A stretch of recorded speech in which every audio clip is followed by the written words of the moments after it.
Pada 2001, sejak saat George Walker Bush menjabat, Irak memang sudah sejak lama menjadi target utama dalam agendanya. Sejak mulai Perang Teluk II, Amerika telah merancang berbagai strategi dan upaya untuk menggulingkan rezim Saddam Hussein. Dimulainya tudingan George Walker Bush terhadap Irak, yang diduga memiliki senjata pemusnah massal. Jelas ini menjadi prioritas utama untuk memuluskan agenda-agenda lainnya. Upaya tersebut bermaksud untuk menggulingkan Saddam dan menjadikan Irak sebagai negara demokratis. Menurut George Bush, Irak merupakan pengaruh besar dari ancaman perdamaian internasional. Namun semua hanya alasan adanya agenda yang sejak lama dirancang oleh pemerintahan George Walker Bush. Di balik tujuan itu semua ada misi tersembunyi Amerika Serikat yang akan memiliki keuntungan besar.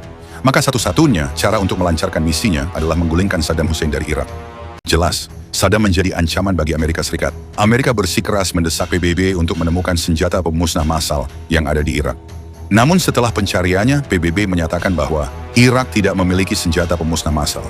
Artinya, tuduhan Amerika tidak terbukti. Irak tidak memiliki senjata pemusnah massal. Akan tetapi Amerika tidak puas dengan pernyataan PBB. George Walker Bush dalam pengumumannya mengancam, jika Saddam Hussein tidak meninggalkan Irak dalam waktu 48 jam, maka Amerika Serikat akan menyerang Irak. Namun ancaman George Bush dihiraukan oleh Saddam Hussein. Kala itu pasukan Amerika Serikat yang didukung oleh gabungan pasukan Inggris, Australia, dan Polandia.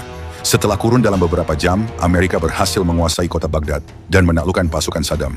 Irak tak berdaya. Saddam telah menghilang. Kini Saddam dalam buronan dan menjadi pencarian Amerika.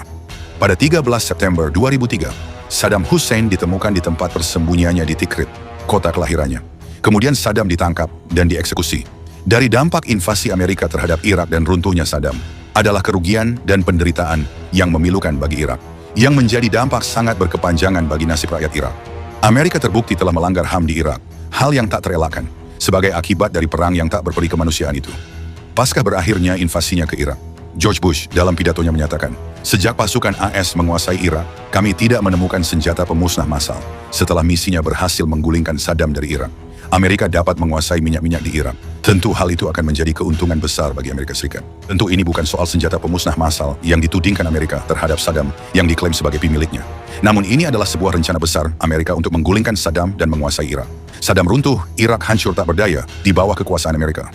Misi ini juga strategi Amerika untuk mengendalikan Irak dan Timur Tengah setelah runtuhnya Saddam. Ditambah adanya dendam lama